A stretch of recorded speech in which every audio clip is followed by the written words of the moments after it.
Nu te schimba pentru cineva care nu recunoaște valoarea ta. Salvarea unei relații nu este responsabilitatea unei singure persoane.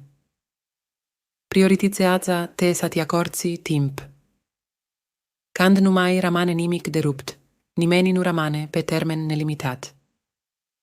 Depresia extrema poate duce la sentimente de incompetență pentru unii, in timp ce alții găsesc fericirea in circumstante similare.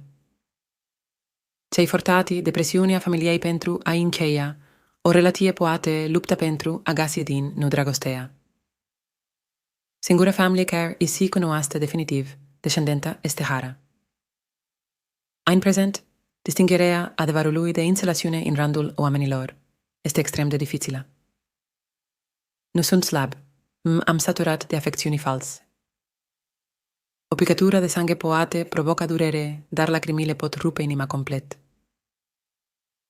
Stepan este arta tacerii și a iertarii în viața, pentru că tacerea oferă adesea răspunsul cel mai profund, iar iertarea da pasea finală. Dragostea exprimată, ciu fervoare poate fi confundată ca nebunie de către unii.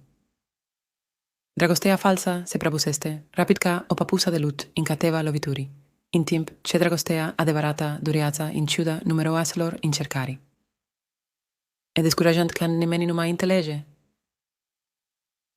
Invitati s-a îndurat iatat soarele arsător, cațimania tatălui, pentru că întunericul urmează plecarea soarelui, iar viața devine întunecată fără prezența unui tata.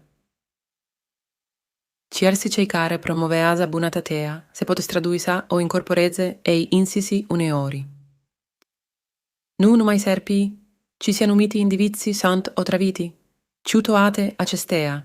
Identificarea persoanelor otravitoare este mult mai dificilă decât recunoașterea serpilor. Dragostea seamănă ciu o carte, iar neînțelegerile sunt doar pagini în ea. Nu arunca toată cartea de dragoste pentru o pagină neînțelesă.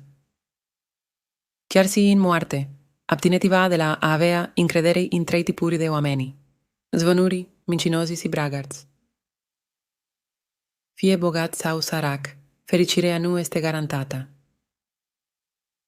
Fericirea nu este sinonima cu viața, este o fațetă acesteia.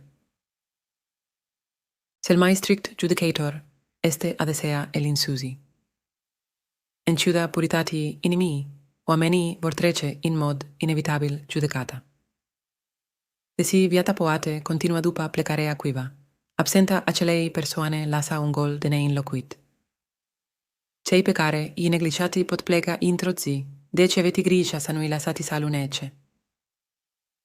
Varsarea unei lacrimi nu înseamnă slăbiciune, reflectă simplitatea.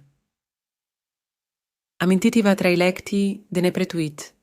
Nu-i disprețuiți niciodată pe cei care vă iubesc.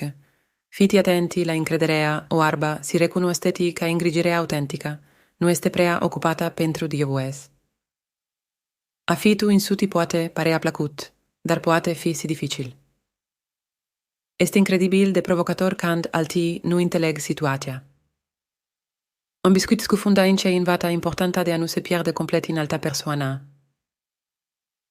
Înțelepciunea constă în recunoașterea faptului că fiecare are ceva de învățat.